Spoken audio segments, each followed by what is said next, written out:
Бүх зүйл Бурханаас эхлэлтэй.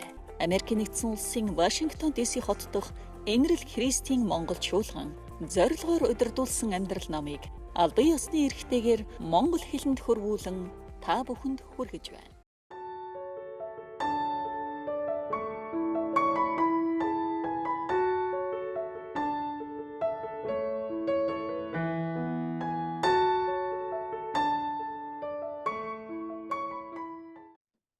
За бид нар зорилгоор удирдуулсан амьдрал гэдэг ном үзэж байгаа. Тэгээд энэ номон дээрээс бид нар ер нь юун тухай суралцж байгаа вэ гэвэл одоо хүний энэ ертөнцид амьдрч буй амьдралын утга учир гэж юу юм бэ гэж, тийм ээ. Одоо бид нар янз бүрийн настай хүмүүс байж болно. Залуу хүн, хөгшин хүн, бас дунд эргэм насны ч настай хүмүүс байгаа.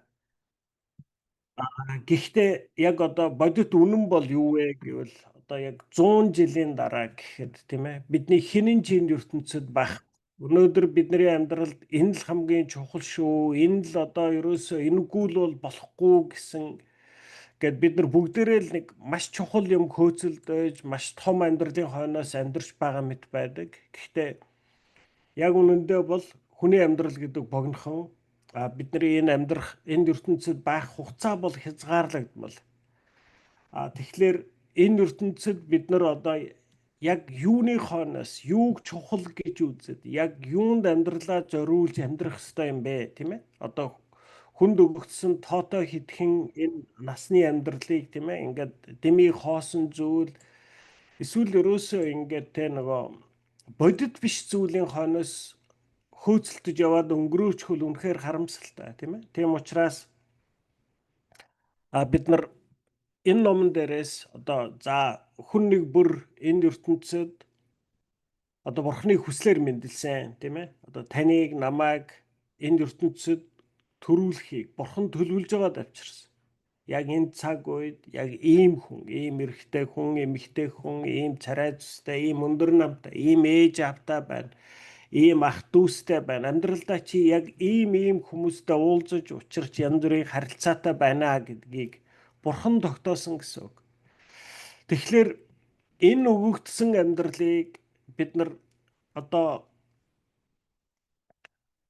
юунд зориулах хэрэгтэй юм бэ? Одоо юу хийж амьдрах хэрэгтэй юм бэ гэдгийг бид нар суралцж байгаа энэ номноос. Тэгээ бид нар хамгийн ихэнд одоо хийх ёстой зүйлээ бид нар суралцсан нэгдүгээр зорилго дээр юу гэсэн бэ гэхлээр одоо яг бодит байдал бол ямар байна вэ гэвэл бурхан тантай надтай 24 цаг хамт байдаг. Та үнийг мэдчих болно, мэдэхгүй ч байж болно. Та бүр үгүйсгчээж болно, тийм ээ. Өө тийм байхгүй, бурхан гэж байхгүй гэж боддог ч байж болно. Гэсэн ч таны мэдэж байгаа, мэдэхгүй байгаагаас үл хамааран таныг энэ ертөнцид авчирсан бурхан таны амьдралын алхам бүрт тантай хамт амьдардаг.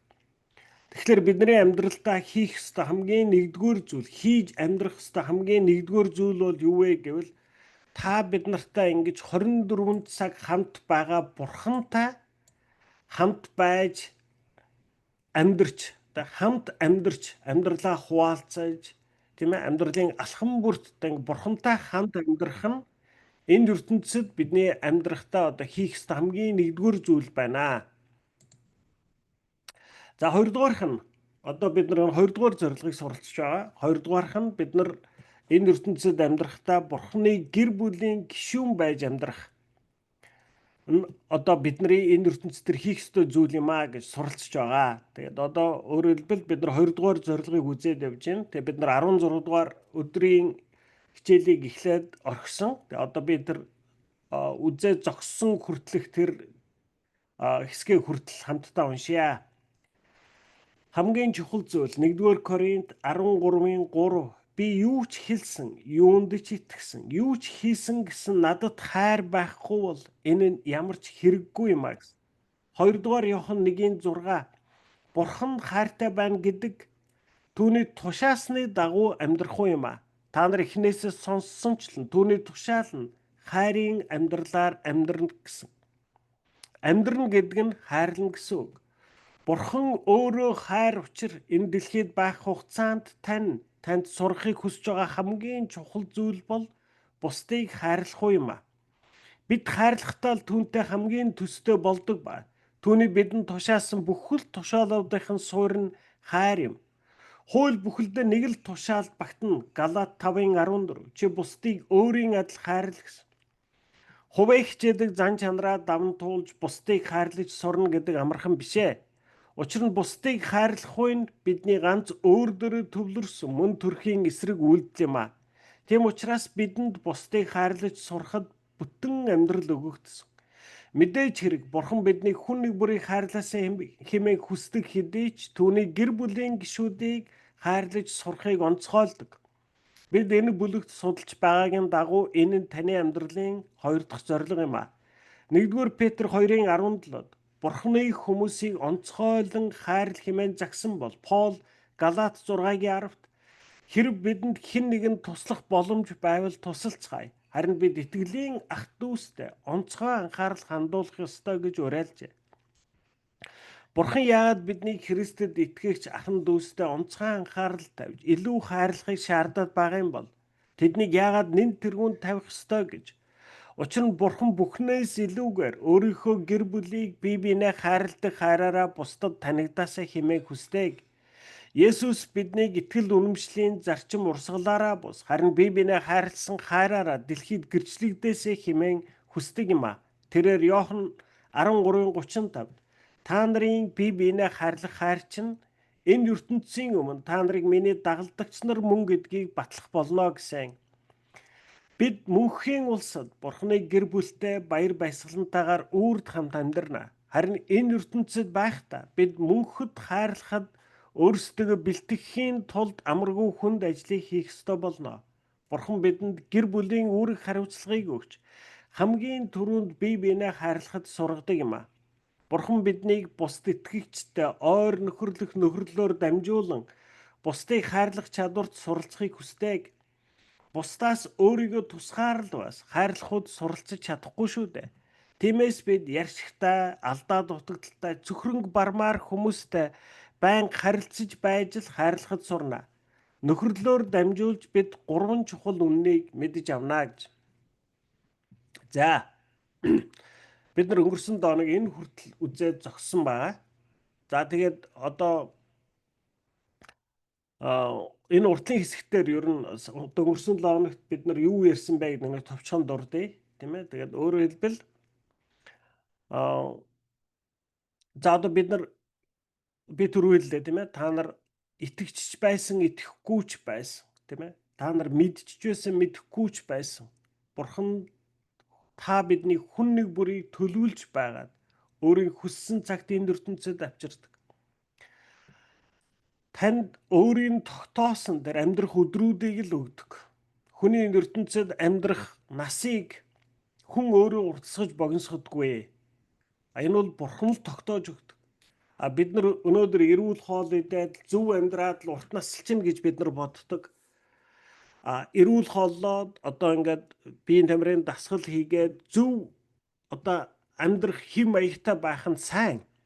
Гэхдээ энэ нь таны амьдралыг уртсахдаггүй маа. Тийм ээ? Бурхан танд ямар хугацаа өгсөн та тэр хугацаанд л амьдрна.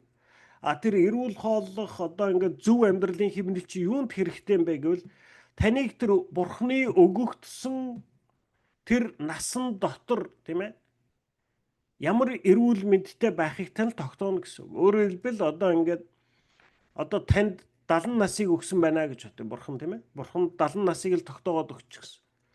Та одоо амьдралын буруу хэм маягтай одоо арх уудаг, одоо замбраагүй хоололдог, одоо ийм байлаа гэх юм бол та тэр 70 хүртэл наслна. Гэхдээ 70 хүртэл та тэр нэг бол өвчний үр байж болно. Та зөв одоо амьдралаар амьдрах юм бол 70 нас хүртэл залуу хүн шиг одоо эрүүл сарвал байжгаад бас энэ ертөнцөөс явах боломж байна, тийм ээ. Тэгэхээр та бидний тэр эрүүл хооллолт тэр одоо бидний хийж байгаа зүйлс та бидний амьдралыг уртсгаж байгаа биш. Өгөгдсөн амьдралд хэн байж ямар байж амьдрахыг тань л тогтоодог гэсэн үг, тийм ээ. За би түрүүн дахиад хэллээ, тийм ээ. Итгэжч байсан, итгэхгүйч байсан, тийм ээ. Одоо бид нар энэ дэлхийд дээр жоохон хугацаанд амьдраад бид нар бурхны дэргэд очтгоо. За. Тэгээд нэг саяхан нэг тийм би нэг юм шогерээ уншижсэн байхгүй. Тэгсэн чи одоо ингээл нэг багш одоо хүүхдүүдэд хэлж ийн гинэ бурхан байхгүй. Тийм ээ? Бурхан гэж байхгүй. За гэл ингээл ангиараа сууж ийн гинэ. Тэгсэн чинь багш нь тэгсэн гинэ. Та нар бүгдээрээ бурхан гэж байхгүй чанга хашгир гэд. Тэгэл хүүхдүүд хашгирсан чи ганцхан еврей хүүхэд дуу суугаад байна гинэ. Тэгэхээр багш нь асууж л тээ чи яагаад уурахгүй байгаа гэдгсэн чинь харин одоо ингээд бурхан үнэхээр байдаггүй болвол яа тийшээ хоосон юм руу хасгарч яах юм тий хэрвээ бид нар байхгүй гэж бодож исэн чи байж ах юм бол тэрний дургүй хүргэж бас яах юм гэсэн гинэ тий тэгэхээр бас нэг одоо нэг физикч эрдэмтний хэлсэн үг байдаг аахгүй юу тэгээ юу гэж хэлж байна гэхэлэр мань хүн би бол яг одоо бурхан байдаггүй би яг ингээд 100% мэдэхгүй. Гэхдээ одоо би ингээд нэгэнт одоо би ингээд шинжлэх ухааны хүн юм чинь би бол ер нь бурханд итгэсэн дээр гэж бодож байна гэж байгаа байхгүй. Тэгээ юу гэж байна? Тэгээ одоо яагаад та тэгж байгаа юм гэсэн чинь ингэнэ. За одоо яг би бурхан байхгүй гэж бодоод амьдрвал надад одоо ингээд би бурхан байхгүй гэж бодоод амьдрцсан чинь одоо ингээд өөрийнхөө бодлоор өөрийнхөө хүслээр амьдрцсан чинь бурхан байж ах юм бол надад алдах юм амар их байна. Тийм ээ? Би одоо хамт очих гэдэг шүү дээ. За. Би бурхан байж гинэ гэж бодоод амьдрахад надад алдах юм ерөөсөө байхгүй, бас олох юм бас зөндөө байна. Одоо диважинд очих гэдэг шүү дээ, тийм ээ? Тэгэхээр бид нар одоо 100 жилийн дараа, тийм ээ? Одоо бид нар хаана байх вэ? Энэ ертөнцид өнөөдөр бид нар амьдрахад одоо ингээл бид нар амьдрал дүүрэн янз бүрийн одоо зүйлс хийгээд бүгдээрээ завгүй тийм ээ ингээл янз бүрийн маш олон чухал зүйлс донд л амьдраад байгаа мэд. 100 жилийн дараа яг үнэндээ таны миний өнөөдөр ингэж амьд тайван хөөцөлдөж байгаа зүйлсийн аль нь ч тийм чухал биш. Тийм ээ? Энэ бүх таны өнөөдөр чухал гэж амьд тайван хөөцөлдөж байгаа зүйлс цаг хугацаатай хамт урсаж үгүй болно. Тэгэхээр одоо бид нар өнгөрсөн 7 хоногт юу гэж суралцсан бэ гэвэл тийм ээ? За. Бурхан биднийг хайрлаж сур гэж хэлж байгаа нь одоо бид нарыг нэг өсөндөө өөрийнхөө хажууд диваажинд авчрахад бэлтгэж байгаа бэлтгэл нь юм а гэж бид нар ярилцсан тийм ээ? Тэгээ өөрөөр хэлбэл юу гэж байна гэхлээр би одоо ингэж жишээ аваад ирсэн тийм ээ? Бид нарыг одоо ингээ 10 төгссөн чинь ардчилсан Герман улсууд тэр үед одоо суралцах хуваар авчих юм бол Германы бэлтгэл гээд одоо ингээд нэг жил бид нар Улаанбаатарт одоо герман хэл сурдаг, Германы түүх соёлоо суралцдаг ингээд нэг жилийг зарцуулж агаад тэгээд одоо ядаж нөгөө нэг герман үг үсгээ уншиж чаддаг, ойр зуур ярьдаг, тийм ээ? Германы түүх соёлоо суралцсны дараагаар одоо бид нарыг за одоо ер нь бол юу яасан байна? Одоо ер нь бол энэ хүүхэд одоо маргааш Германд очиж суралцахад ер нь бол тодорхой хэмжээнд бэлэн болсон байна гэж үзээд одоо явуулж штэ. Тэгэхээр өөрөөр хэлбэл бид нар одоо ингээд бурхны хажууд диваажинд очиход ямар байхыг бид нар өнөөдөр мэдэхгүй. Тийм ээ? Одоо яг ямар байх юм бид нар ерөөсөө мэдэхгүй, тийм ээ? Бид нар одоо ингээд өмнө нь ч гэсэн ярилцж байсан, тийм ээ? Ерөөсөө өнөөдөр энэ дэлхий дээр хүн төрлөختний энэ ярьдаг хэл бидний сэтгэгдэг сэтгэлгээ бол ерөөсөө яг энэ ертөнцийг л дүрсэлдэг. Яг диваажинд тийм ээ бурхны хажууд байхад ямар байхыг бид нар мэдэхгүй учраас тэрийг дүрслэх үгийг өгч бидний үгийн санд байхгүй гэсэн үг. Бидний ойлгоцсон толгойд одоо оюун санаанд ч гүйцэд төсөөлөгдөхгүй. Гэхдээ нэг зүйлийг бид нар одоо яг энэ бол диваажинд яг байна гэж бид нар баттай хэлж болно. Тэр нь юу вэ гэхлээр хайр юм аа. Тийм ээ? Бурхны мөн төрх бол хайр. Тэгэхээр бид нар одоо энэ дэлхийгээс яваад диваажинд амьдрна гэдэг бол хайрын дунд л амьдрна гэсэн үг. Тийм учраас бид нар одоо ингээд нэг өсөндөө бүх орчин нь хайраар дүүрэн тэр диваажин гэдэг газар очих гэж байгаа учраас Бурхан биднийг энэ ертөнцид байх хугацаанд бусдыг хайрлахад суралцна гэдэг одоо яг нөгөө нэг бидний Германы бэлтгэл суралцж байгаа Герман оронд очдог шиг Бурхан биднийг энэ ертөнцид хайрлаж сур гэж тушааж байгаа тушаалынх нь нэг шалтгаан нь бол энэ юм аа гэж бид нар өнгөрсөн 7 хоногт ярилцсан тийм ээ. За цааш нь хамгийн сайн амьдрах уу бол хайрлах. Таны өмнөө тавьдаг нэн тэргүүний хамгийн чухал зорилт ба хамгийн агуу амбиц бол хайр байх ёстой. Харин таны амьдралын нэгэн л сайн хэсэг бус харин хамгийн чухал хэсэг байх ёстой. Библиэд 1-р Коринт 14:1-т хайр л таны хамгийн аваа зорилго чинь байг гэжээ. Амьдралын тань хамгийн чухал 10 зүйлийн нэг мэтэр амьдралын минь чухал зүйлүүдээ нэг бол хайрладаг нэгэн байх гэж үзэх нь хангалтгүй. Бусдаа харилцаа бол таны амьдралын хамгийн чухал зүйл байх ёстой. Яагаад гэж вэ? Хайр байхгүй бол амьдрал ямар ч үн цэнэгүй.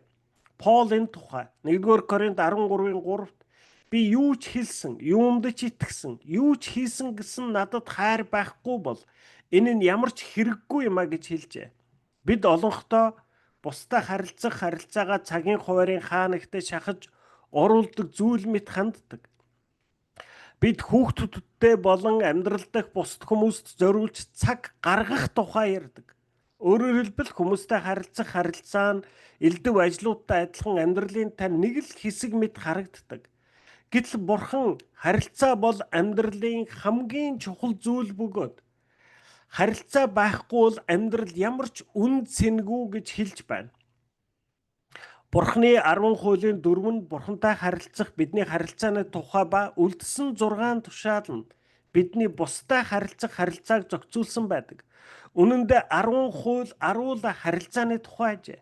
Хожим нь Есүс Бурханд хамгийн чухал 2 зүйлийг нэгтгэж Бурханыг хайрл бас бусдыг хайрл гэсэн. Тэрээр Матай номын 22:37-40-д чи бүх зүрх сэтгэлээрээ өөрийн Бурхан эзнээ хайрл. Энэ бол 1-р хамгийн чухал тушаал мөн. Удаах чи хөршөө өөрийн адил хайрл гэсэн нь дээрхтэй адил чухал юм а. Энэ 2 тушаал дээр л бус бүх тушаалууд иш үзүүлэгчдийн шаардлагууд тулгуурладаг юм гэлээ. Тиймээс Бурханыг хайрлаж сурахын дараах таны амьдралын 2 дахь зорилго бол бусдыг хайрлаж сурах юм а. Таны амжилт, ололт, хурааж цуглуулсан эд баялаг бус харин харилцаанууд таны амьдралын хамгийн чухал зүйл. За одоо ингээд бид нар сайн ингээд суралцж шүү дээ. За одоо Библиэлд Бурханы 10 хуулийг өгсөн байгаа. Тэгвэл тэр 10 хуулийг хэрвээ бид нар ингээд аваад үзвэл 10 хууль бол бүхэлдээ харилцааг л зохицуулсан хуулиуд байдаг. Өөрөөр хэлбэл 10 хуулийн 4 нь бидний Бурхантай харилцах харилцаа, үлдсэн 6 нь бидний бусад хүмүүстэй харилцах харилцааг зааж өгсөн байдаг гэсэн үг. Тэгээ яагаад энэ харилцаа хамгийн чухал юм бэ? Тийм ээ? Яагаад энэ харилцаа хамгийн чухал юм бэ? За яг өмнө нь одоо ингээд би анх Христэд итгээд одоо ингээд Библи уншаад явж хахад ер нь миний хараа хандлага юу байсан бэ гэвэл Бурхан намайг яаж баян болгох юм бол тийм ээ? Энэ Бурханд итгээд явбал одоо яажгаад нэг юм баян айгүй мундаг амжилттай, айгүй мундаг одоо ингээд нэр хүндтэй, албан тушаалтай ер нь одоо яаж тасрах вэ? Тийм ээ? Тэгээд тэр тасрахад одоо Бурхан яаж тусалт юм бол нэрэл энэ хүмүүсийн яриад байгаа шиг ийм амар мундаг Бурхан юм болвол намайг ч өстой яг ингээд энэ Бурханы нэг аргыг олоод нэг ингээд нэг айтайхан таалагдаад яваад байвал ер нь ингээд амар ивэж өрөөгөөд тэгээ би одоо ингээд амар баян тарган цатгалан хамаг ажил төрөл бүтэмжтэй үр хүүхэд ч гэж ерөөсөө бүр хүний дээд тийм ээ ийм л болчих юм шиг байна. За тэгэхээр одоо за энэ Бурханы аргыг яаж олох вэ? Тийм ээ одоо манай Монголын буддизмд бол яг энэнийг одоо Бурханы аргыг ингэж олоо гэдэг арга замуудыг бүгдийг гаргаад өгсөн байдаг. Ийм ном уншил гэн тийм Бурханы зүрхний таринал гэн химэрчин дордоод бол химрэн сан уншуулцгал гэн өөрөөр хэлбэл тэр одоо таны миний одоо тэр баян тарган цатгалан мундаг одоо амжилттай болох хүсэлд Бурханыг хэрхэн хөдөлгөх вэ гэдэг Бурхныг яаж аргалж агаад өөртөө ажилуулчих вэ гэдэг арга замууд, технологиг одоо заагаад өгсөн байдаг. Маш олон шашин. Тэм учраас бид нар одоо ингээд зөрөгтэйгээр хэлдэг. Энэ буддын шашин болон энэ чамд үйлчлдэг л бурхан байх юм бол яаж хийж байгаад нэг аргыг олоод одоо ингээд нэг манипулейт хийж агаад өөртөө үйлчлүүлчих болдог бурхныг л яриад байвал энэ бол худлаа шашин шүү. Энэ бол хүний зохиосон шашаан. Ерөөсөө тийм байхгүй гэж одоо бид нар маш зоригтойгоор тунхагладаг. За тэгвэл одоо ингээд би анх ерөөсөө ингээд бурхныг нэг аргалж агаад нэг аргыг олоод тэгээ яавал одоо бурханд таалагдах юм тий. Тэрийг ингээд сүмд яваад ах юм аа. За сүмд явж болно. Одоо боллгүй байх тий. 7 хоногт 2 цаг юм чинь болохгүй юм юу байх. 11 үг гэж. За яах вэ? Ер нь бас одоо мөнгө өгөө үгүй. Тэгээ одоо ингээд өгөөд байна. Сүмд яваад байгаа юм чинь одоо ингээд намайг ер нь бол харж үзэн үсттэй. Тийм ээ? За тэгээ явж итэл одоо ингээ ганц сүмд яваад ганц мөнгө өгч чинь бас хангалттай биш юм байна. Одоо ингээ чи айгүй их залбирах хэвээр одоо чи ингэх хэвээр гэдэл одоо өөрөөр хэлбэл тэр бүх аргууд нь яг үнэндээ тэр бүх зүйлс нь хаашаа яваад байна гэвэл энэ бүгдийг хийж агаад бурханд амар таалагдаад бурхны арын хаалгын хүүхэд болоод тэгээ бурхнаар л одоо нэг ингээд нэг амар ивэл гэж одоо ингээд өөрийгөө л одоо ингээд дээш болгуулчих гад л оролдоод байгаа шүү дээ. За тэгээд одоо ингээд Библи уншаад явсан чинь ерөөсөө таалагддаггүй. Яагаад юунд таалагдахгүй байна гэхэлэр яг үүнийг өгүүлдэг. Чи бурхныг хайрл, хүмүүсийг хайрл гэдэг. За одоо бурхныг хайрлах нь бүр ядаргаатай те. Ингээд бурхан чинь нүдэнд харагдахгүй байхгүй гэж сайн мэдэхгүй байгаа шүү дээ. Тийм бурханд одоо яаж хайртай байх юм те. Яг одоо ингээд буддын шашин шиг ийм одоо тарин уншаад бай. Тэдэн мянга уншааг бол болж байгаа байхгүй юу. За энийг уншчихад тэгээ ер нь бол одоо болж гинэ. Тэгсэн чинь ингээ бүр амар сонин тушаал тийм ээ. Эзэн бурхнаа бүх зүрх сэтгэлээсээ хайрл гэдэг. За одоо энэ яаж хайрлахыг харагдахчгүй, мэдэгдэхчгүй, ер нь одоо байгаа байхгүй айгүй тодорхойгүй бурханд яаж хайртай байх. За тэгээ явж итл чи бусдыг өөрөө хайрл гэдэг. За яг энийг нь одоо нэг аргалаа болох юм аа. Одоо ингээ хүн амьтанд айгүй сайхан аятайхан харилцаад, хүн амьтанд жоохон таалагдаад ингээд одоо явчихвал одоо бас болчих гээд байгаа юм шиг. За тэгээ энэний үр дүнд нь юу байх юм ингээд тийм ээ. Ингээл яваад байдаг. Тэгээд ингээд шинэ гэрээ уншаад чи ийм хийлэгвэл одоо ингээд буддын шашинд бол байж байгаа шүү дээ. Чи ингээд өвдөд байх юм бол тэр оточ манал гэдэг бурхан шүтээ. Тэгээ ийм одоо тарин уншуулаа. Тэр бурхныг авчирч дахиа ийм юмар тахил өргөө гэл тийм ээ. Баяжмаар байвал чи баян намсраа гэдэг бурхан шүтээ. Тийм ээ. Одоо ингээд арга замуудын зааж өгöd байгаа байхгүй тэр чинь ингээд яаж баян болох юм, яаж эрүүл болох юм. Тэгсэн чинь Библиэлд тийм юм ерөөсөө ингээд зааж өгдөггүй. Энэ бурхныг яаж одоо би өөртөө хөдөлгөх арга замыг заадаггүй. Харин эсэргээр дандаа л ийм бусдыг хайрл одоо ингээд байдаг. Тэгээ энэ нь ингээд нөгөө нэг над ерөөсөө таалагдаж өгөхгүй. Ямар ядаргаатай, ямар сонин, яг юу ч хийх ёстой юм. Яг тэр буддын шашин шиг ном уншуул тэр бурхныг гэртээ тагчих шүтчих эднэргээд ингээд бэлэн юм заагаад өгчүүл болчих гээд байдаг. Гэтэл ерөөсө болдоггүй. За ингэж явж ирлээ. За тэгээд өнөөдөр одоо би одоо энэ дээр ингээд уншиж штэ. Хайр байхгүй бол ямар ч үнцэн байхгүй. Таны амьдралд хамгийн чухал зүйл бол таны тэр одоо карьер чинь биш, таны эд хөрөнгө чинь биш, таны нэр алдар чинь биш, таны тэр одоо ажил төрөл чинь биш. Хамгийн чухал юмнууд чиний харилцаанууд шүү гэдэг ингээд Библи хэлээд байгаа байхгүй. За тэгээ би өмнөх хичээлүүдээр бас ярьжсэн юм ээ. Одоо Харвардын эрдэмтдийн хийсэн одоо хамгийн урт хугацааны судалгаа, өөрөөр хэлбэл 70 жил үргэлжилсэн судалгаа байдаг. За тэгээд Харвардын тэр эрдэмтэд одоо ямар судалгаа хийсэн бэ гэхэлэр тэр Харвард ч одоо Бостон хотод байдаг шүү дээ. Тэгээд Бостон хотын 2000 орчим хүнийг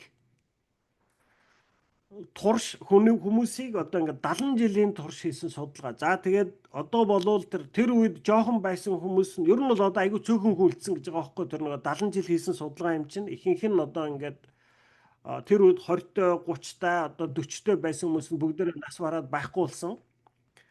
Тэр үед одоо нэг жоохон хүүхэд байсан одоо 10-аад настай өдөр байсан хүмүүс нь явсаар байгаад өнөөдөр нэг ийм цөөхөн хэдхэн хүн үлдсэн. За.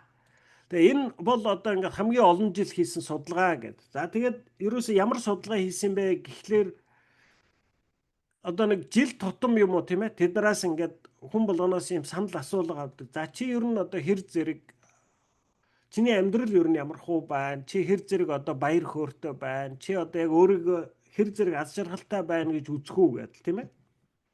Тэгээ ингээд энэ хийсэн судалгаанд хамгийн эцсийн үр дүн одоо юу гаргаж ирсэн бэ гэвэл за мөнгө, нэр алдар тийм ээ одоо эрх мэдэл одоо хүний бидний хойноос нь өхөн хатан хөөцөлдөг эдгээр зүйлс болвол маш богинохон хугацаанд л хүнийг жоохон аз жаргалтай болгодсон байна. Тийм ээ. Ялангуяа одоо мөнгөний над байгаа мөнгөний хэмжээ миний аз жаргалтай байгаа хэмжээ хоёр болвол тодорхой тоо хүртэл хамааралтай байдаг. Тийм ээ. Өөрөөр хэлбэл одоо ингээд миний олж байгаа орлого намайг нэг амьдралын гачигдлаас гаргах төвшөнд хүртэл явхад болвол одоо ингээд миний одоо ингээд олж байгаа орлогын хэмжээгээр би илүү баяртай одоо илүү жоо аз жаргалтай болдог гинэ.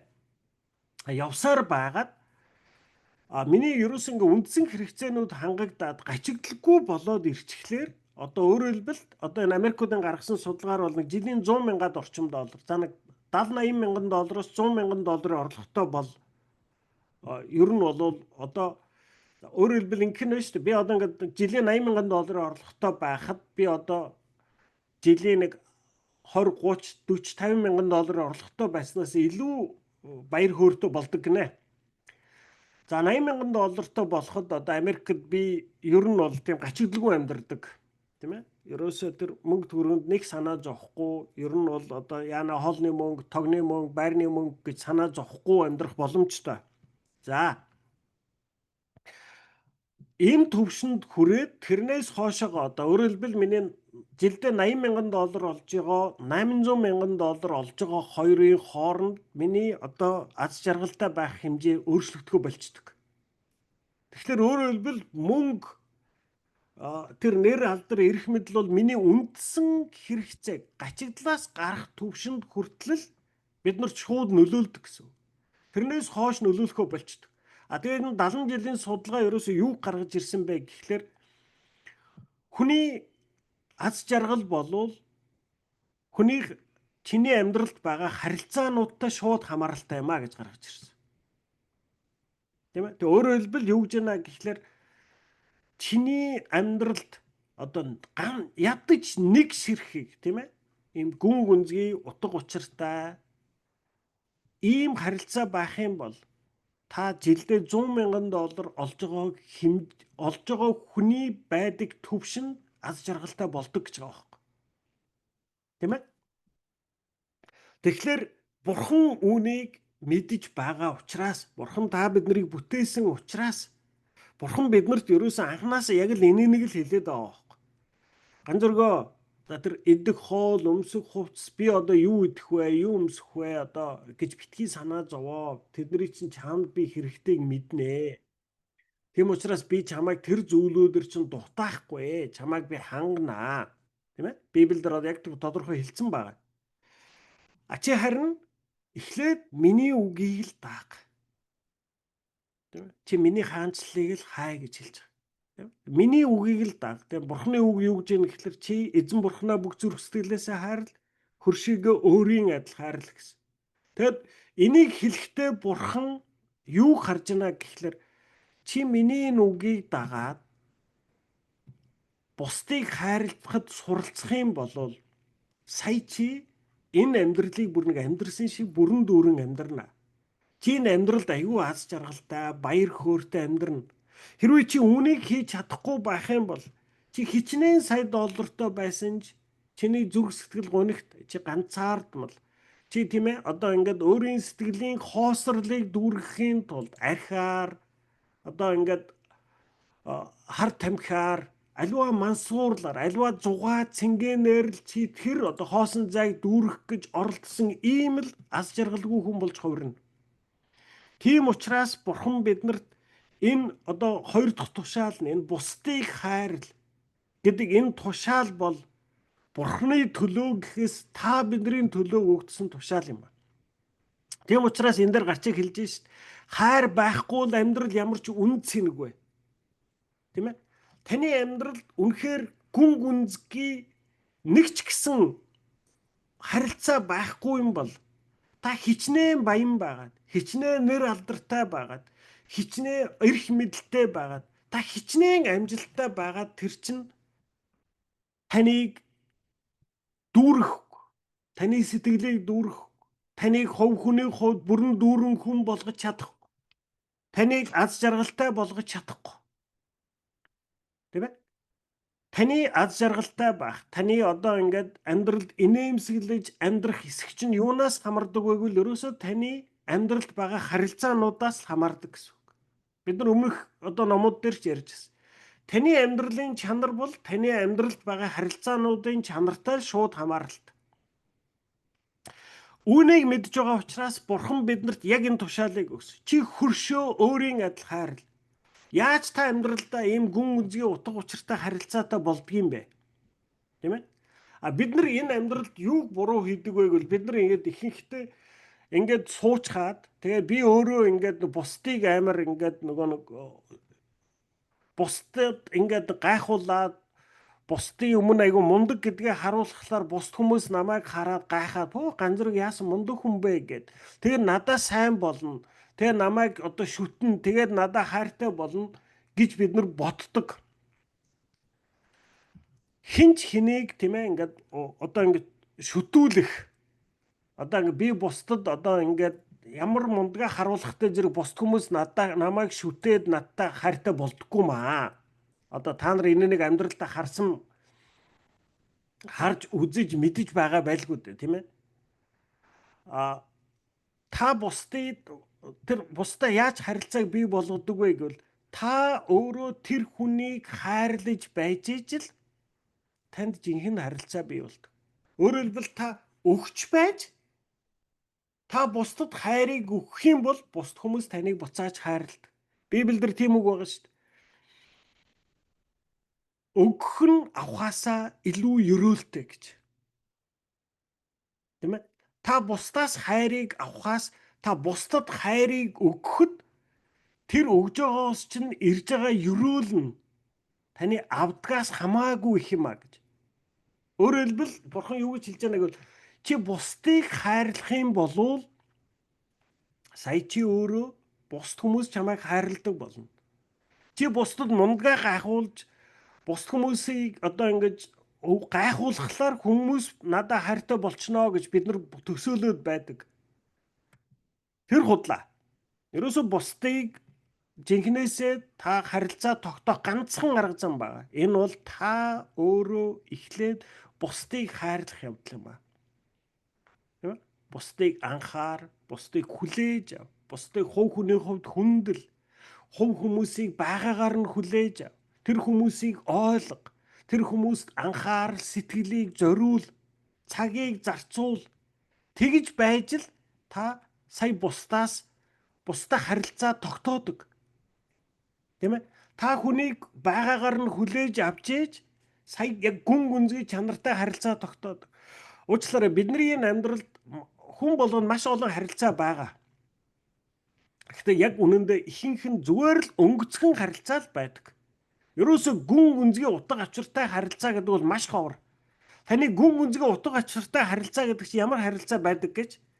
Та тэр хүний өмнө байгаагаараа байж болдог.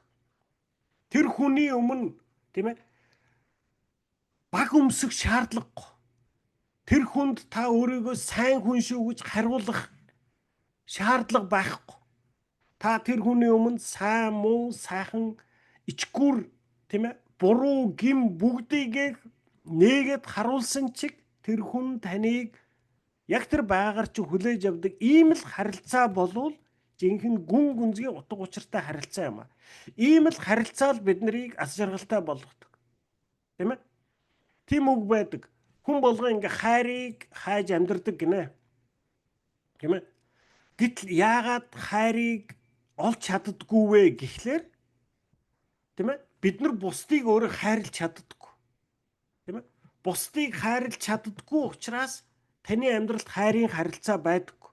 Тэгэд бусдаас бид нар хайрыг олж авч чадахгүй болохоор бид нар оронд нь юу хийдэг вэ гэхлээр зүгээр юм өнгөц харилцаагаар зүгээр л бусдаас авах анхаарлаар бид нар өөрийгөө тижээх гэдэг тийм ээ. Тэгэд хэлж байгаа байхгүй. Хайр гэдэг бол таны идж байгаа одоо талах юм аа. Одоо хоол байх нь байна шүү дээ. Анхаарал гэдэг бол талхны үрдэс юм. Бид нар зүгээр л өнгөцгөн харилцаанууд бие биенээс бусдаас авдаг анхаарлаар л өөрийгөө тижээж амьдарч байгаа хүмүүс юм аа. Тэгэхээр харин одоо яг бурхан та биднийг бүтээсэн учраас та биднийг мөн төрөхөд тохирсон. Яг бидний яг үг дуугүй дагаад явах хамгийн зөв тушаалыг өгч. Чи бусдыг хайрл. Хайр байхгүй л амьдрал чинь ямар ч үн цэнэгүй. Чи хайр байхгүйгээр тийм ээ. Энэ ертөнцид хамгийн баян таран задгалан болоод амьдрсан ч амьдрал чинь хоосон шүү. Хайрыг олж авах ганцхан арга бол чи бусдыг хайрлах юм аа. Чи бусдад хайрыг өгчөөч чи бусдаас хайрыг буцааж авдаг. Бид нар бусдад хайрыг өгөхгүйгээр зүгээр л бусдын анхаарлаар өөрсдөө тижээж амьдртааг. Таны амжилт, ололт, хурааж цуглуулсан эд баялаг бус. Харин харилцаанууд таны амьдралын хамгийн чухал зүйл. Ийм байхад бид яагаад харилцаагаа үл чухалчлана вэ? Бидний завгүй амьдралд ажлын ачаал нэмэгдэх үед бид өөрийн эрэхгүй хайрын харилцаануудад минь хамгийн чухал зүйлс болох цаг зав, энерги болон анхаарлаа хандуулахаа багасгаж эхэлдэг. Бурхны хувьд хамгийн чухал зүйл нь өнөөдрийн хамгийн яаралтай зүйлүүдээр солигддог. Завгүй байх нь харилцааны хамгийн том дайсан юм аа. Бид аж амьдралаа залгуулж, ажиллаа хийж, төлбөрүүдэд төлж мөн элдв зорилгодоо хүрэх гэж завгүй явсаар эцэст нь эдгээр зүйлүүд л амьдралын минь гол утга учир мэт болж хувирдаг. Гэвч энэ бүгд амьдралын утга учир биш шүү. Амьдралын гол утга учир бол Бурхныг болон бусдыг хайрлахуд сурах юм аа. Хайр байхгүй амьдрал бол хоосон амьдрал. Тийм ээ. За бид нар ингээд бас өмнөх хичээлүүдээр ч гэсэн бид нар өөр номнуудын судал дээр бас яг энэ тухай ярьсан тийм ээ. Яагаад бид нар тийм ээ одоо үнэхээр одоо ингээд бусдаа харилцаа таны эхнэртэйгээ, хүүхэдтэйгээ тийм ээ, найз нөхөдтэйгээ, ах дүүстэйгээ, итгэлийн ахан дүүстэйгээ энэ одоо бурхан таны амьдралд авчраад тавьчихсан энэ харилцаанууд л хамгийн чухал юм аа. Тийм ээ. Энэ харилцаа болгоныг та бид нар ургуулж, усалж, арчилж энэ харилцаа болгоныг байж болох хамгийн гүн үнзгийн утга учиртай харилцаа болгож байж та бусдыг тижээдэг, та бас энэ харилцаанаас өөрөө тижээгддэг. Энэ харилцаануудаар л дамжиж тийм ээ би өөрөө бүрэн гүйцэд болдог. Би бас бүрэн гүйцэд амьдралаар амьдрдаг. Бид нар одоо өмнө хичээл дээр ярьсан шүү дээ. Бусдаас хайрыг авах нь намайг илүү сайн болгодог. Харин би бусдыг хайрлаж байхад би байж болох хамгийн сайн хувилбар дээр очдог. Тийм ээ.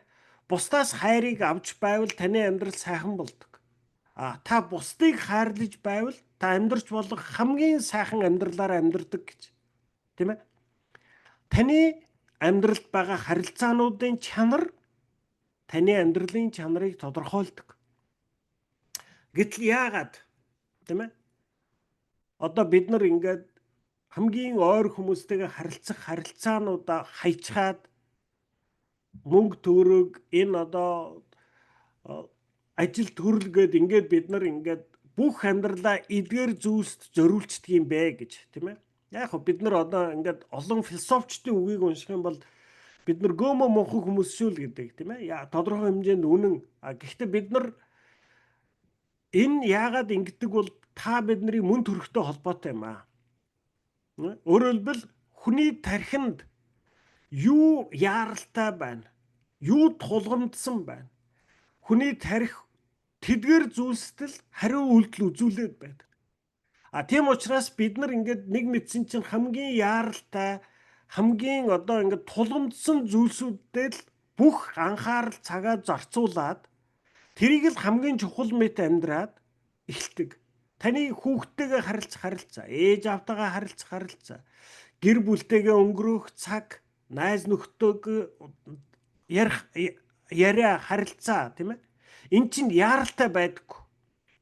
Яаралтай биш учраас бид нар үүнийг орхигдуулдаг. Тийм учраас бид нар ингээд хамгийн чухал зүйлээ бид нар хамгийн сүүлд оруулчаад байдаг юм аа. Тэгээд хайр байхгүй амьдрал бол хоосон амьдрал юм аа. Тийм ээ. Өөрөөр хэлбэл таны амьдрал хайрын харилцаа байхгүй бол үнэхээр тийм ээ гүн гүнзгий утга учиртай хайрын харилцаа байхгүй бол та өнөөдөр хоосон амьдралаар амьдарч байгаа шүү. Хайр мөнхөд үргэлжилдэг. Бурхан бидэнд хандан хайрыг амьдралынхаа хамгийн чухал зүйл болго гэж хэлж байгаагийн бас нэг шалтгаан гэвэл хайр бол мөнхийнх билээ. 1-р Коринт 13:13. Итгэл, найдвар, хайр гурав мөнхөд үргэлжилдэг бөгөөд хамгийн агуу нь хайр мөн. Хайр нь бас мөрөө үлдээдэг. Таны өв хөрөнгө олж авсан амжилтаас илүү бусдад хэрхэн хандаж байсан тань энэ дэлхийд үлдээж чадах хамгийн том нөлөө тань юм аа. Юу хийж байгаа ч нь бус, харин хийж байгаа зүйлдээ хэр их хайрыг шингээж бүүчин л хамгаас чухал хэмээн Терезагч бидэнд загчээ. Урт хугацаанд үлдэх өв залгамжлын нууц бол хайр юм аа. Би амьсгал хурааж мөнх оршихуй руу явахын өмнө энэ дэлхий дээрх сүүлчийн мөчүүдэд өнгөрүүлж буй олон хүний дэргэд хамт байж үтсэн. Дипломуудыг минь аваад ир. Сүүлчийн удаа хармаар байна. Миний одон медалууд, өргөмжлөл болон надад бэлгэлсэн алтан цагийг минь харуулад аль гэж хэлэх хүнтэй би хизээж таарч байсангүй. Харин дэлхий дээрх амьдрал нь төгсгөл болох үед хүмүүс хизээж ямар нэг эд зүйлсээр өөрийгөө хүрээлүүлдэггүй. Харин бид хүмүүсийг хайртай, хайрын харилцаатай хүмүүсээр л хажуудаа байлгахыг хүсдэг. Бид амьсгал хураахынхаа өмнө амьдралын гол утга учир бол харилцаанууд минь байжээ гэдгийг ухаарч ойлгодог. Энэхүү үннийг сүулдэж бус, төрүүлж ухаарахыг л мэрэгэн ухаан гэнэ. Харилцаанаас илүү чухал зүйл амьдралд үгүй гэдэг энэ үннийг ойлгож мэдхийн тулд амьсгал хураах эцсийн мөч хүртэл бүү хүлээгээрэй. Тийм ээ? Бид нар одоо ингээд энэ хичээл дээр бас бус олон хичээл дээр бид нар ярьж байгаа тийм ээ. Тэгээд бид нар юу гэж ярьж байна гэхлээр одоо ингэж ярьдаг. Та бид нар мэдчихж байсан мэдэхгүй ч байсан өнөөдөр бурхны гарт хэрэглэгдэж байдаг юм аа. Тийм ээ. Одоо бурханд итгэдэг хүнч, итгэдэггүй хүнч ялгаагүй. Бүгд бурхнаараа бүтээгдсэн, бүгд бурханд хэрэглэгдэж байдаг. За хэрхэн хэрэглэгддэг юм бэ? Тийм ээ. Хэрхэн хэрэглэгддэг юм бэ? За одоо балжинам байна тийм үү дэлгэцэн дээр. За балжинам яг хувь хүний хувьд хэн байна? Тийм ээ. Яг тэр энэ балжинам гэдэг хүн ямар хүн байна? Эргэн тойрондоо яг тэр балжинам хувь хүний хувьд хэн байгаа тэр нөлөөгөө эргэн тойрондоо халдааж байдаг. Тийм ээ. Үүнийг бид нар мэдчихэж болно, мэдэхгүй ч байж болно. Гэхдээ би балжинамтай хамт нэг хэсэг хугацаанд байх юм бол балжинамаас би өөрийн мэдлэггүй нөлөө авна. Тийм ээ? Балжинам надад халтдаг гэсэн үг. Яг одоо халдварт өвчин шиг, тийм ээ? Одоо муу гэж хэлж байгаа юм биш, тийм ээ? Тэгэхээр энэ болвол ерөөсөө бурхан биднийг яг таны миний эргэн тойрондоо үзүүлэх энэ нөлөө, эргэн тойрондоо өгж байгаа энэ халдвар үүгээр л ашигладаг гэсэн үг.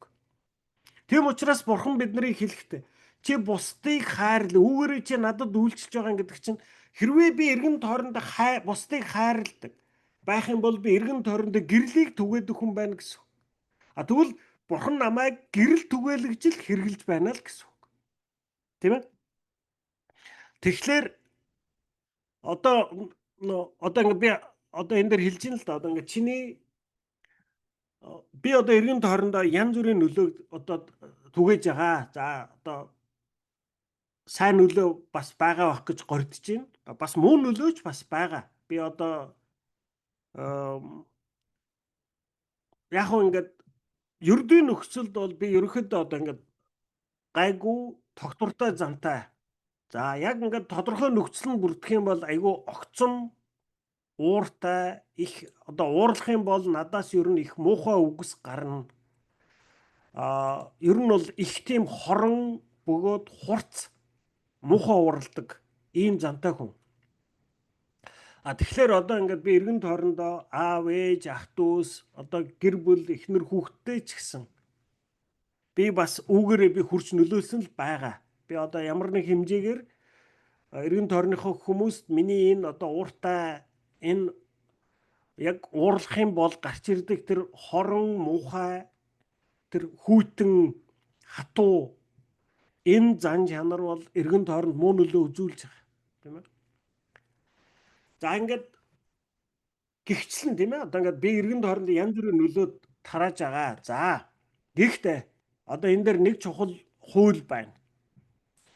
За эргэн тойрондоо та ямар ч нөлөө тараалаа гэсэн заяа хамгийн хүчтэй үлддэг тэр нөлөөлөл эргэн тойрондоо хамгийн хүчтэй тараадаг тэр халдвар чи юу гэдэг бол хайр байдаг.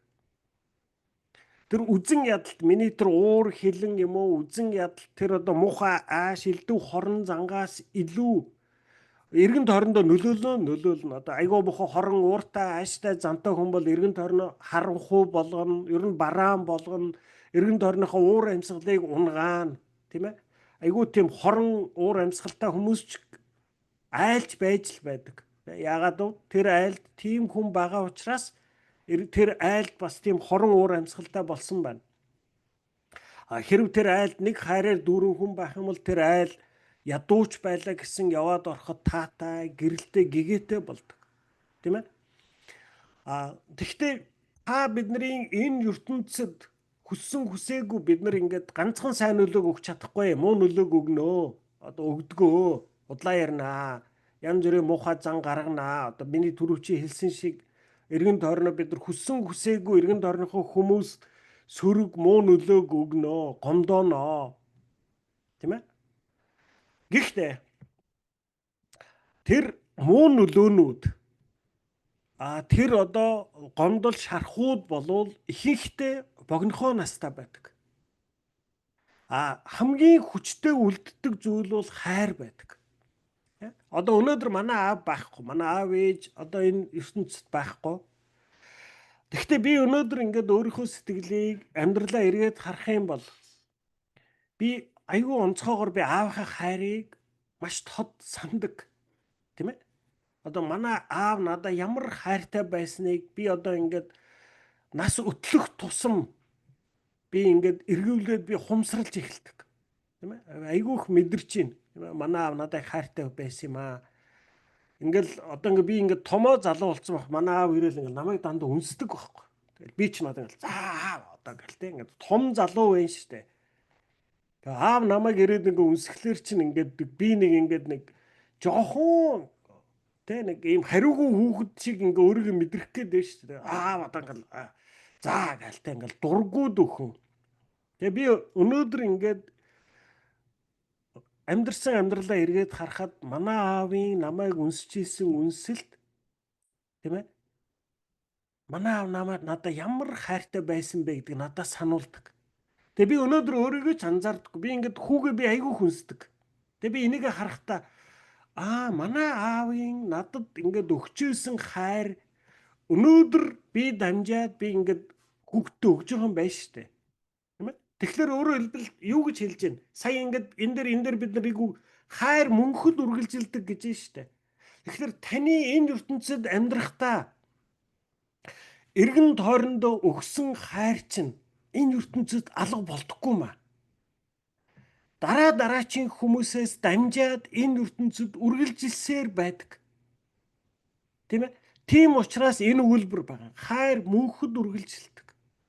Тийм учраас Бурхан биднэрт хэлэхдээ ганц зөргөө чи энэ ертөнцид амьдрахдаа чадах хэмжээгээр, мэдэх хэмжээгээр эргэн тойрныхоо хүмүүст хайрыг л түгээ. Тэр чинь энэ ертөнцид үргэлжилдэг. Чи энэ ертөнцөөс яваад байхгүй болцсон. Чиний нэрийг хинч мэдэхгүй, дурсахгүй байхад чиний энэ ертөнцид хүүхэдтэй эргэн тойрондоо зориулсан хайр чинь бас амьд байсаар л байх болно. Би одоо хэлж штэ. Манай аавын ертөнцид байхгүй. Гэхдээ манай аавын намайг хайрлаж исэн хайр надаар дамжаад өнөөдөр миний хүүхдэд гэж. Би ч гэсэн өөрийнхөө хүүхдийг харахтаа миний хүүхэд бас хүүхдээ яг манай аав намайг хайрладаг шиг тэгжил хайрладаг тийм хүүхэд болно гэж би итгэдэг. Тийм ээ.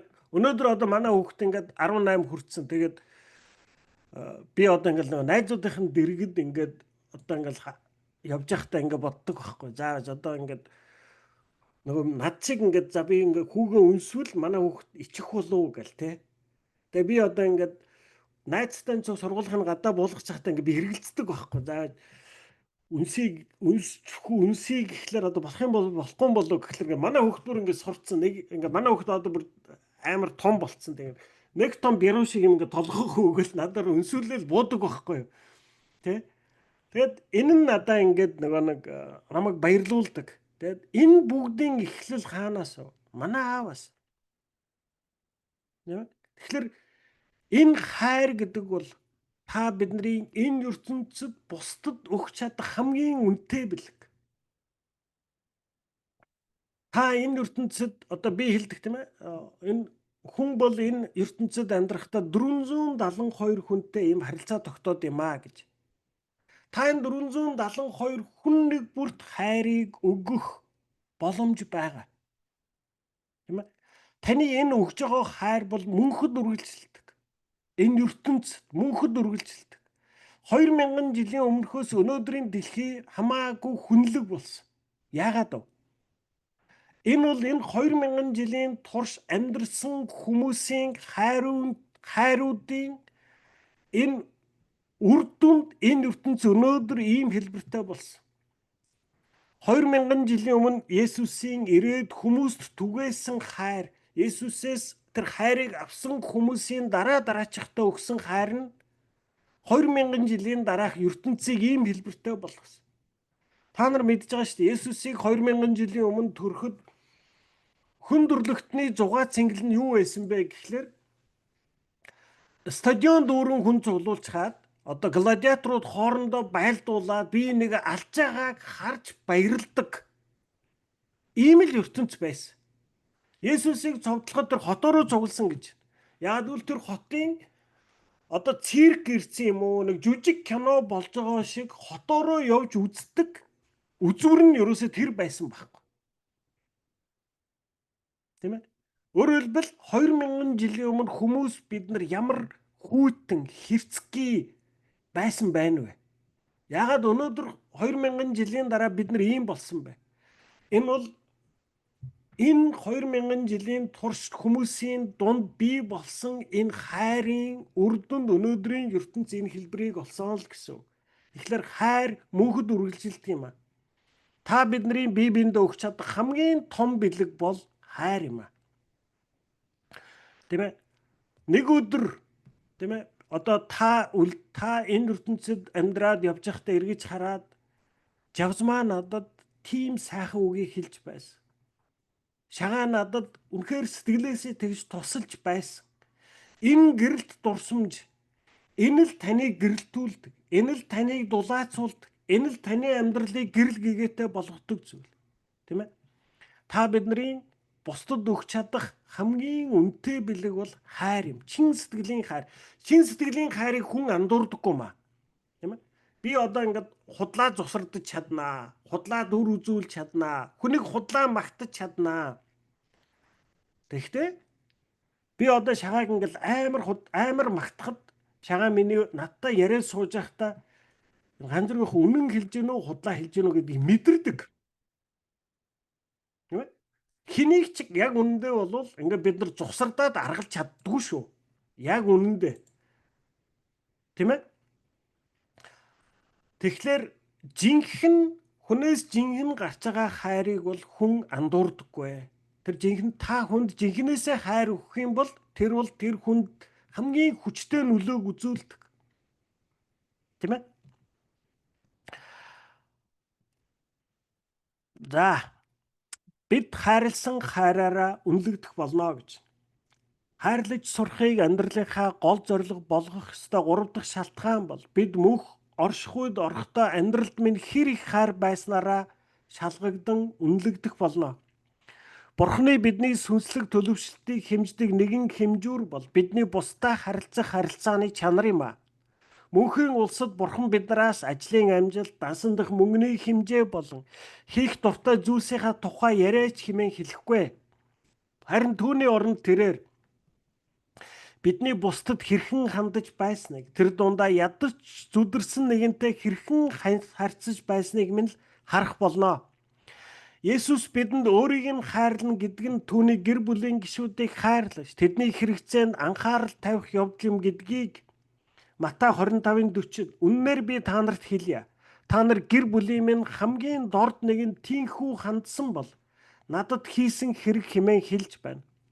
Та мөнх оршихуйд шилжихтэй байгаа бүх зүйлсээ орхих бөгөөд зөвхөн өөрийн зан чанарыг л авч очно. Тийм учраас Библиэд Галаат 5:6-ад цорын ганц чухал зүйл бол хайраар дамжин илэрхийлэгдэх итгэл юм гэжээ. Үүнийг мэдснээр та өглөө бүр сэрээд орныхоо дэргэд сүхрэн суугаад Бурхан минь би өнөөдрийн ажлаа бүгдийг нь хийж амжихч ба амжихгүйч ба хамгийн гол нь таныг болон бусдыг хайрлах цаг зориулмаар байна. Учир нь амьдралын гол утга учир бол энэ билээ.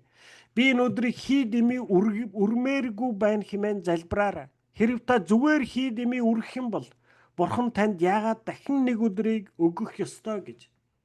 Тийм ээ. За бид нар одоо ингээд бүгдээ ярьж байгаа тийм ээ. Сая энэ уртлын хэсгээр ч гэсэн хэлсэн хүн нас барахад одоо ингээд Рик Warren пастор учраас олон хүнийг нас барахад дэрэгдэн дуудагдаж очоод олон хүнийг эцсийн амьсгалаа авахт нь хамт байсан гэж. Тэгээ хэлж байна. Яг өгөхийн өмнө хүн ингээд тийм ээ. Би одоо Харвард төгссөн. Би дипломоо ганц удаа харчаа. Би миний дансны хуулгыг аваад би энэ дансандаа цуглуулсан мөнгөө л ганц харчихъя. Тийм ээ. Энэ дуу царгаад байна гэж чинь тийм үү? Зүгээр байна уу? Миний дуу царгаад байгаа юм уу? Шагаад гисэн байх. Дуу царгаад байна гэхээ. Ба зүгээр байна. За тэгвэл шагаад чиний юунд байх шиг байна. Тийм ээ. Тэгэхээр өөрөөр хэлбэл юу гэж хэлж байна гэхлээр за би ерөөсө дипломоныг сүүлчээ удаа харчих. Би өстө Харвард төгсөн. Би гөөмөн сайхан амьдарсан. Гөөмөн мундаг шүү. Миний дансанд би өстө ингээ бүх амьдралаараа гүрээсээр хагаад $40 сая цуглуулсан. Тэрийгээл нэг сүүлчээ удаа харчий гэж хэлдэг нэг ч хүн байдаггүй гэж. Харин оронд нь тийм ээ. Миний хүүхэд хаа байна. Одоо эцсийн мөчөд энэ ертөнцид явхаас өмнө би аюу олон хүний тийм одоо ингээл онгоц сүрэх гэж хахад үлдээсэн мессежийг сонсч байсан. Тийм ээ. Бүгдээрээ хэлдэг. Би чамд хайртай шүү гэж. Тийм ээ. Би чамд хайртай гэдэг мессежийг л бие биендээ үлдээдэг. Тийм ээ. Энэ ертөнцөөс би явхаас өмнө би чамд үнийг хэлэх ёстой. Би чамд хайртай гэж. Тийм ээ. Тэгэхээр яг үнэндээ та бидний амьдралд бидний эд хөрөнгөч бидний тэр цуглуулж байгаа одоо орон гэрч биш. Тийм ээ. Та бидний олж авж байгаа нэр алдарч биш. Тэр бүгд урсаад байхгүй бол бүгд үгүй болдог. Харин та бид нар энэ ертөнцид амьдрахад хэдэн хүнд хайрыг өгсөн бай. Библиэлд биднийг тэгж бичсэн. Та нар энэ дэлхийн гэрэл, энэ газрын давс, энэ уулан дээр барьсан хот гэсэн. Та хизээд энэ дэлхийн гэрэл байдгийн бай. Эргэн тойрныхоо хүнд нэг ч тусалч гэсэн хайрыг өгч байвал та эргэн тойрны хүнд үнэхээр тэр нэг хэлэх ёстой сайн үгийг хэлж байвал тэр эргэн тойрны чинь хүн зовж шаналж байхад та нэг утсаа аваад нэг мессеж биччихдэг, нэг утсаар залгачдаг. Тэр хүнд нэг ингээд сэтгэл аваад зориулаад өгч байгаа таны энэ ертөнцид түгээж байгаа гэрэл чинь юм аа. Тэгээ одоо энэ дээр хэлж ин л да. Бид нар Бурхны өмнө очиход Бурхан намайг энэ ертөнцид заганзаргой чи стандар Elon Musk шиг гомон сайхан баян мөн тарган цатгалан мундаг хүүхэд байж байгаа дэрдээ шүү гэж юусэн хэлэхгүй гэж. Тийм ээ. Яагаад гэвэл Бурхны хувьд энэ ертөнцийн эд баялаг бидний энэ ертөнцид олж байгаа амжилт болвол хүүхдийн тоглоом мэд өчүүхэн хоосон зүйл юм аа. Би одоо хэлж байгаа шүү дээ. Elon Musk та бид нар Бурхны өмнө очиход яг ижилхэн шүү. Тийм ээ. Elon Musk одоо дэлхийн хамгийн баян хүн учраас арын хаалгаар орохгүй. Арын хаалгаар бурханд илүү үнэлэгдэхгүй. Харин Elon Musk та биднийг зэрэгцүү зогсоож байгаа бурхан юугаар хэмжинэ гинэ? Ган зөргөө чиний амьдралд хэр зэрэг их хайр байсан бэ? Чи хэр зэрэг их хайрыг бусдад түгээсэн бэ гэдгээр л жигэнж хэмжинэ гэж хэлж байна. Тийм ээ. Мэдээж одоо хүний итгэлийг тийм ээ. За одоо ингээд шагаа бол нэг одоо юу юм аа? Одоо ингээд нэг 20 шагаагийн итгэлийг хэмжүүл 20 гэсэн тоо байна. Би шагаагаас амар олон жил одоо 30 40 жил би бурханд итгэж сүмд явж байгаа. Би сүмийн ахлагч хүн байна. 2 дахь өдөр хичээл заад тэгэхээр миний итгэл бол одоо лав нэг шагаагаас нэг 2 дахин илүү байгаа. Минийх 40. Гэх тийм ээ. Одоо ингэж хэмждэг хэмжүүр байдаггүй. Шагаагийн чиг минийч одоо итгэлийг хэрв ямар нэг зүйлээр хэмжийа гэвэл юугаар хэмждэг вэ гэвэл эргэн тойрныхоо хүмүүст хэр зэрэг хайраар хандаж байна гэдгээр л хэмжиж болно. Саяны өгүүлбэр хэлж штэ. Цорын ганц чухал зүйл бол хайраар дамжин илэрхийлэгдэх итгэл юм а. Таны бурханд итгэж байгаа итгэл болвол таны эргэн тойронд байгаа түгээж байгаа хайраар л дамжиж илэрдэг. Тийм ээ? Библиэлд тийм үг байгаа. Чи нүдэнд харагдаж байгаа, тийм ээ? Бурхан надад хэлж байгаа. Ганцаараа би чиний амьдралд ингээд нүдэнд чинь харагдах 472 хүн авчирч тавьсан. Энэ хүмүүсийг хайрлаарай гэсэн. Тэгсэн чи би одоо ингүүл яах вэ, тийм ээ? Эзэн би танд хайртай. Энэ 472 хүн чи бүтэхгүй юм байна. Энэ 472 хүн дотроос би 4-ийг нь л одоо хайрлах. Наад бол тэр нь муухай аштай, энэ нь өөдгүй, энэ нь хүн чанаргүй, тэр мүү бүр өстө мангар дургу хүргэсэн те. Одоо ингээд би бурханд миний амьдралд өгсөн 472 хүн хэлж шít. За энэ дотроос нэг 4 нь гайгүй. За 12-ыг нь бол яг би ер нь бол төвчээд одоо ингээд болноо. Бус 460 эсвэл 300 бүтэхгүй. Тэд нартай чинь таарахгүй юм байна лээ шүү. Тэ? Харин танд бол би хайртай. Ингэж хэлвэл яах вэ? Тэ? Бурхан яг энд хариулсан үг байна. Чи нүдэнд харагдаж байгаа ах дүүсээ хайрлаж чадахгүй байж. Нүдэнд харагдахгүй байгаа бурханд хайртай гэдэг чинь худлаа шүү гэж. Тэ? Библийн дээр ишлийг мэдж байгаа үстэй. Ерөөсөө л энэ та бидний бурханд хайртай хайр бол таны миний амьдралд авчраад тавьчихсан хүмүүст би хэр хайраар хандаж хэр зүрх сэтгэлээ зориулж байгаагаар л миний үнэхээр бурханд хайртай хайр маань л харагдана. Тийм ээ? Та мөнх оршихуйд шилжихтэй байгаа бүх зүйлсээ орхино одоо тийм ээ? Бид нар нүцгэн ирсэн нүцгэн буцна. Энэ дэлхийс бид нар юу ч авч явахгүй. Харин бурхны өмнө очиход би юу авч очно гинэ? Зөвхөн өөрийн зан чанарыг л авч очно. Тийм ээ? Хайрлаж сурахыг амьдралынхаа гол зорилго болгох ёстой 3 дахь шалтгаан бол бид мөнх орших үед орохдоо амьдралд минь хэр их хайр байснараа шалгагдан үнэлэгдэх болно. Бурхан миний амьдралыг үнэлэхдээ ганц зэрэг стандарын сүм нэгч таслаагүй хөрхөө бас ганц зэргийн амьдралын түвш өргөсөн 11-ийг харсан ч хөргөө эдэн цаас болж шүү гэж ерөөсө бурхан харахгүй. Бурхан юу гэж харах уу гэхлээр ганц зэргийн амьдралд миний аваачиж тавьсан хүмүүст ганц зэрэг хэрхэн хандаж байсан бэ? Төвчээртэй хандсан уу? Ойлгосон уу? Уучлсан уу? Тийм ээ? Хүний ширүүн үгийг би зөөлнөөр хариулсан уу? Эсвэл би бүгдээрнтэй алалцаад, уралцаад, тийм ээ? Бүгдээрнтэй дээр дороо ороод, бүгдээрнтэй сайдаад, муудаад, ерөөсө бүр холион бантан хутгачаад ирсэн үү? Тийм ээ? Үүнийг л харна гэсэн үг. Хайрын хамгийн сайн илэрхийлэл бол цаг хугацаа зориулалт юм аа. Аливаа зүйлийн хэр зэрэг чухал болохыг тэр зүйлд бид цаг хугацаанаас хэр зэргийг зориулж байгаагаар хэмжиж болно. Тухайн зүйлд та хичнээн их цаг хугацаа зарцуулна. Тэр зүйл танд төдийчнээ чухал үнэтэй гэдгийг харуулдаг. Хэрвээ та хэн нэгний хувьд юу хамгийн их чухал болохыг мэдхийг хүсвэл тэр хүн цаг хугацаагаа юунд зарцуулж байгааг нь харах хангалттай. Танд зөвхөн тодорхой хэмжээний цаг хугацаа оногдсон учраас таны зориулж байгаа цаг бол хамгийн үнэт бэлэг гэсэн үг. Та илүү их мөнгийг олж чадах боловч илүү цаг хугацааг олж авч чадахгүй. Тиймээс хэрвээ хэн нэгэн цаг хугацаа зарцуулж байгаа бол та тэр хүнд амьдралынхаа эргэж олдохгүй нэгэн хэсгийг зориулж байна гэсэн үг.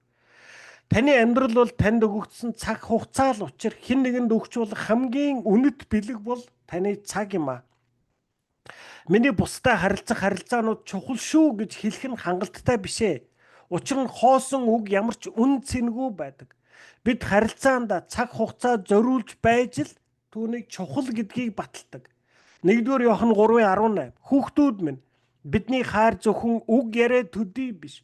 Үйлсээрээ харагдах үнэн хайр байх ёстой гэсэн. Аливаа харилцаанд цаг хугацаа хүчин чармаалт шаардагдах ба хайр гэдэг үгийг үсгэлэх аваас хамгийн шилдэг арга бол цаг хугацаа юм шүү. Хайрын мөн чанар бол та юу бодхоос юм уу, юу хийхээс эсвэл бусдад хэр их эд зүйл өгч чадхаар хэмжигдэхгүй бөгөөд харин та өөрөөсөө хэр ихийг зориулж байгаагаар хэмжигддэг. Ялангуяа эрчүүд үүнийг тэр бүр ойлгодоггүй. Би эхнэр хүүхдүүдэд юу ойлгохгүй юм аа. Би хэрэгтэй бүх зүйлээр нь хангадаг. Тэд өөр юу хүсэж байдаг байна хэмээн гайхширч буй олон эрчүүдтэй таарч байлаа. Эрчүүдээ тэд таны харахыг, таны сонсохыг, таны хамт байхыг, таны анхаарахыг, таны цагийг л хүсэж байгаа юм аа. Юу ч үүнийг орлож чадахгүй шүү.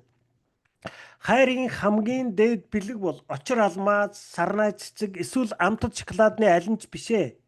Энэ бол онцгойлон төвлөрсөн анхаарлал юм. Харин тухайн хүний дээр онцгойлон төвлөрөх үед та өөрийгөө ч мартдаг. Анхаарал хандуулж байгаа нь чи надад үнэхээр чухал учраас би өөрийнхөө хамгийн үнэт хөрөнгө болох цаг хугацаагаа чамд зориулж байна гэсэн үг. Цагаа зориулах болгонд та өөрөөсөө золиос гаргаж байна.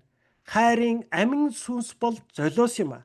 Есүс үүнийг биеэрээ үзүүлсэн. Эфес 5:2-т Христ та нарыг хайрлаж өөрийгөө та нарын нүглүүдийг зайлуулахын тулд золиос болгон өргөсөн шиг та нар бусдыг хайрла гэсэн. Та бусдыг хайрлаагүй байхдаа ч тэдэнд өгч болно. Харин өгөхгүйгээр хайрлах боломжгүй юм аа. Бурхан ертөнцийг үнэхээр их хайрлсан тул цорын ганц хүүгээ өгсөн гэдгийн адилаар хайрлна гэдэг нь өөрийн сонголт, тав тух, зориг, амьдралын баталгаа, мөнгө, эрч хүч эсвэл цаг хугацаагаа өөрөөсөө хасан бусдад өгөхийг хэлэх ажээ. За, та бидний одоо хамгийн сайн илэрхийлэл бол хайрын илэрхийлэх хамгийн том илэрхийлэл бол цаг хугацаа юм аа гэж. За бид нар бүгдээрээ үнийг зөвшөөрнө тийм ээ. За одоо би ингээ хамгийн энгийн жишээ авъя. За одоо ингээд би хүүдээ эхнэртэй би одоо хайртай тийм ээ. За би хайртай. За тэгтэл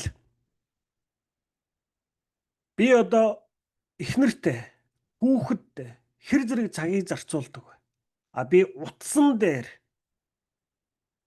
тийм ээ. Энэ сошиал медиа дээр хэр зэрэг цагийг зарцуулж байна. Тийм ээ. Тэгэхээр бид нар өөрийн мэдлэггүйгээр тийм ээ. Одоо бид нар хүүхдтэй хайртай гэдэг мөртлөө хүүхдтэй цагийг зарцуулдаг. Бид нар хүүхдтэйгээ хамт суудаг, хүүхдтэй зориулалт гаргадаг, хүүхдийнхаа яриаг сонсдог. Хүүхдийн чинь амьдралд юу болж юу болохгүй байгааг бид нар анхаардаг. Та бусд хүнд хайртай гэдэг мөртлөө тэр хүнд сэтгэл зориулдаг. Тийм ээ?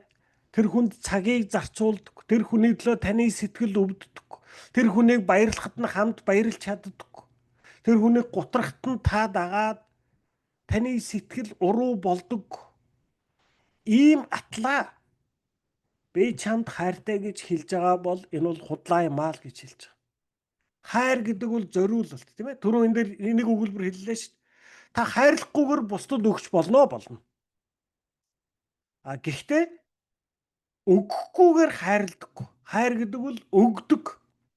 Та өөрийнхөө цаг хугацаа, өөрийн тав тух, өөртөө чухал гэсэн зүйлсээ хоош нь тавьж агаад тэр хүнд зориулж байгаа чинь л хайр юм а гэж хэлж байна. Тийм ээ. Тэгэхээр таны миний бусдад өгч чадах хамгийн үнэтэй зүйл бол төвлөрсөн анхаарал. Тийм ээ. Би одоо ингээл ярьдаг штэ. Одоо ингээл нэг найзтайгаа ингээл бас өг зөрөөд одоо ингээд муудалцах маягтай болоод тэгээд тэгсэн чинь манай тэр найз надад одоо гол нь юу гэж гомдлсон гэхэлэр чи надтай ярихлаар ингээ уцаарлж яриад байна гэсэн байхгүй юу. Тэгээ би тэр үедээ ингээ сонсчоод би яагаад гэж уцаарлж яриад байгаа юм бол гэдэг. Тэгээ би дараачийн удаа яриад дахиад яг нэг тиймэрхүү яриа болоход би хариултаа олцсон байсан байхгүй. Тэгээ юу гэж хэлсэн гэхэлэр би яагаад чанд уцаарлаад байгаагаа би ингээ мэдлээ. За ёо. Яагаад уцаарлаад байгаагаа яагаад уцаарлаад байгаа юм бэ гэхэлэр чи бид ингээ хоорондоо юм ярьдаг. Тэгээ би чамд ингээд би ийм хийж байгаа, би ингэж байгаа, би тэтгэл ийм ажилтаад, ийм юмтай байгаа гэдэг ингээ би ингээд хамаг юм хуваалцаад ярьдаг. Дараачийн удаа чи надтай ярихдаа миний ярьсан зүйлээс нэгийг сандахгүй. Чи юусэн хамаг сонсоогүй байдаг. Тэгээд яг нөгөө юмнуудад дахиад асуухлаар би уцаарлаад байгаа юм байна. Тийм ээ? Та нар тийм хүмүүс байдгүй. Тэ? Яриа л байдаг, хуваалцаад хүсээ би ингэсэн тэгсэн ингээл тэ ингээл за би одоо ингээл доко би станараа энэ цаа чи ингээл компьютероос сураад би ингээд гэл тэ тэгсэн чинь доко дараа нь натаа ярих та юу хийж гин? Юу гэлээ тэр чин компьютер яасан гэлээ тэ? Ингүүл тань ямар байх тэ? Таны урам хугарна шүү дээ. Би ингээд доко битэр айгу ойрхон гэд би докод хамаг юм хуваалцаад ярьсан чинь доко битэрч ерөөсөө ойрхон биш юм байна. Энэ хүн чинь намайг ерөөсөө анхаардахгүй юм байна. Энэ хүний хувьд би чухал биш юм байна. Ерөөсөө л ингэж л орчуулагдсан шүү дээ. Эхнэр өхрийн хоорондын хэрүүл ерөөсөө л энэ шүү дээ. Эхнэр нь нөхөр нь өөртөө чухал гэж үзсэн зүйлээ эхнэртэйгээ хуваалцдаг. Нөхөртөөгөө хуваалцдаг. Нөгөөдөл нь сандаггүй, тоодоггүй, анхаардаггүй. Үл тоомсралдаг. Тэр итгэл чи яасан тэнийг ийм мангар юмд ингэж байхдаа яад ингэж хэлдэг. Тийм ээ? Тэгэд энэ бүгдийг чинь орчуулга нь юу болж тусдаг вэ гэхэлэр энэ хүний хувьд би чухал биш юм байна. Энэ хүний хувьд энэ хүн надаа сайн биш юм байна. Энэ хүний хувьд би хинч биш, юу ч биш юм байна гэдэг ийм л мэдрэмжийг өгдөг. Тийм ээ? Тэгэхээр бусдыг хайрлна гэдэг бол зүгээр л би чамд хайртай шүү, шагаа би чамд амар хайртай шүү гэд хэлэх нь хангалттай биш. Үнэхээр хайртай юм болов, тийм ээ? Энэ бол таны зориулж байгаа сэтгэл, таны тавьж байгаа анхаарал, таны өгч байгаа сэтгэл, цаг хугацаа, зориулалтаар ч л харагддаг юм аа л гэж хэлж байна.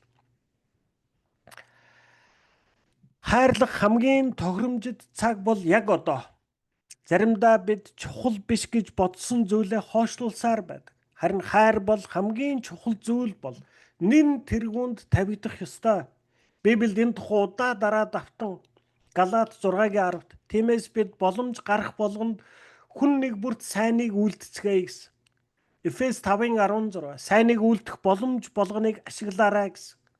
Боломж гарах болгонд тусламж хэрэгтэй хүн бүрт сайныг үйлд. Одоо туслаж чадах бол маргааш болтгүлээ гэж хөрштөө бүүх хэл гэжээ. Хайраа зориулах цаг нь яагаад заавал яг одоо гэж. Учир нь хайраа зориулах боломж танд хэр удаан олдохыг та мэдэхгүй шүү дээ. Нөхцөл байдал өөрчлөгддөг. Хүмүүс энэ хорвоогийн мөнх бусыг үзүүлдэг. Хүүхдүүд өсөж том болцгоодог. Танд ч маргааш амьд байна гэх 100% баталгаа байхгүй шүү дээ. Тиймээс хайраа зориулмаар байгаа бол та яг одоо хайрлаарай. Тийм ээ? Миний багын найз байсан. Тэгээд одоо ингээл тэгээ манай тэр одоо найзын нэг одоо нэг ядаргаатай юм ингээд нэг ярихлаар надаас мөнгө гуйхаад байдаг байхгүй. Яг мань хүн мөнгөний хэрэгцээтэй байдаг л байсан л да би ойлгож байгаа. За нэг хоёр удаа өгөөд сүүлдээ би ингээд балертаад хэдэн цаас өгчөөд нөөдгөр нэнтгэлээд ингээд нөөдг чинь надаас мөнгө гуйж чадахгүй болчиход байгаа байхгүй одоо ингээд дахиад тэгээд яг одоо ингээд Гэхдээ би дандаа ингээд дотроо тэгж боддог. За би нэг ингээд нэг энийг хийгээд ингээд нэг бүтэлтэй, ингээд нэг боломжтой болохоор энэндээ би нэг ингэж л туслана даа гэл тэ ингээд боддог дотроо. Би ингээд нэг энэ найзтай ийм ингээд туслал энэ маань яаж баярлах бол гэл. Тэгээ би дандаа ингээд миний ер нь дотор байсан төлөвлөгөө байхгүй юу? За би бол ер нь одоо ингэж жагаад нэг үнэхээр одоо ингээд байж байгаа л нэг болчих гол байгаа юм шиг байна шүү дээ. За болохгүй болоод ирэхлээр би тэрэндээ нэг тэгж туслах юм байгаа юм да. Манай энэ нэг л ингээд болохтой болохгүйтэй яваал байгаа юм да. Би энэндээ л нэг туслан даа л гэл ингээд бодоол. 2 жилийн өмнө манай тэр найз нас урцсан. Тэ. Тэгээд өнөөдөр би одоо ингээд эргэж хараад бодохдоо би одоо ингээд нөгөө нэг ярихлаар мөнгө гуйчин гэдэг ингээд ярьдаггүй. Над руу залхахлаар нь утсыг авдаг. Тэгээд залгаад өнгөрцнийхэн дараагаар буцаагаад мессеж бичээл орхичдөг. Тийм ээ. Айгүй удаан сүүлийн хэдэн жил би дандаа тийм байсан. Тэгээ би тэрийгэ хараад за би найздаа тэгэж нэг бодсон шиг нэх мундаг том одоо ингээл туслаад л гийгүүлэх гэхээсээ илүү би нэг сар болгон ярьж ах минь явдаа. Тийм ээ. Би нэг одоо тэ мөнгө өгч чадахгүй ч гэсэн ингээд сэтгэлийн хуваалцаад яриад ингээд дими балаа юм яриад багийнхаа юмыг яриад хамт инээж ах минь чи явдаа. Тийм ээ. Энэ бол одоо ингээд миний бас амьдралаас бурхан надад зааж өгч байгаа нэг одоо хичээлүүдийн нэг гэж би ойлгодог тийм ээ. Тэгээд за би тэр найзаагаа тэгээд алдсан шүү дээ. Би одоо тэхгүй. Тэгээ би одоо ингээд хэн нэг хүн над руу залгах юм уу мессеж бичвэл би заавал хариулах гэж хичээдэг. Би ерөөсөө тэгэж ингээд нэг ч хүний утас мессежэнд юм уу би хариулахгүйгээр өнгөрөхгүй. Би заавал хариулна. Тийм ээ. Гэж би өөртөө ингэж одоо хатуу шийдвэр гаргасан яг 100% хийж чадж байгаа чадахгүйгээ сайн мэдэхгүй. Тэгэхдээ яг энэ өгүүлбэр үнэн шүү. Хайраа зориулах боломж танд хэр удаан олдохыг та мэдэхгүй шүү дээ. Нөхцөл байдал өөрчлөгддөг. Хүмүүс энэ хорвоогийн мөнх бусыг үзүүлдэг. Хүүхдүүд өсөж том болцохоодог. Танд ч маргааш амьд байна гэх 100% баталгаа байхгүй шүү дээ. Тиймээс хайраа зориулмаар байгаа бол та яг одоо хайрлаарай. Хизээ нэг өдөр та бурхны өмнө зогсохдоо дараах асуултуудад хариулах ёстой болно гэдгээ санаарай. Эд зүйлс эсвэл ажлаа хүнээс илүү чухалд үзсэн тэр цагуудаа юу гэж тайлбарлах вэ? Одооноос эхлэн хүнд илүү цаг зарцуулах ёстой гэж бодож байна вэ? Ингээхийн тулд та өөрийн завгүй цагийн хуваараас юуг авч хаях хэрэгтэй гэж бодож байна? Ямар золиос гаргах хэрэгтэй болох вэ? Амьдралаа хамгийн сайнаар хэрэглэх зам бол бусдыг хайрлах юм а. Хайрыг илэрхийлэх хамгийн шилдэг арга бол зориулж буй цаг хугацаа юм. Хайрлах хамгийн тохиромж цаг бол яг одоо. За ингээд өнөөдрийн хичээл дуслаа. Баярлалаа.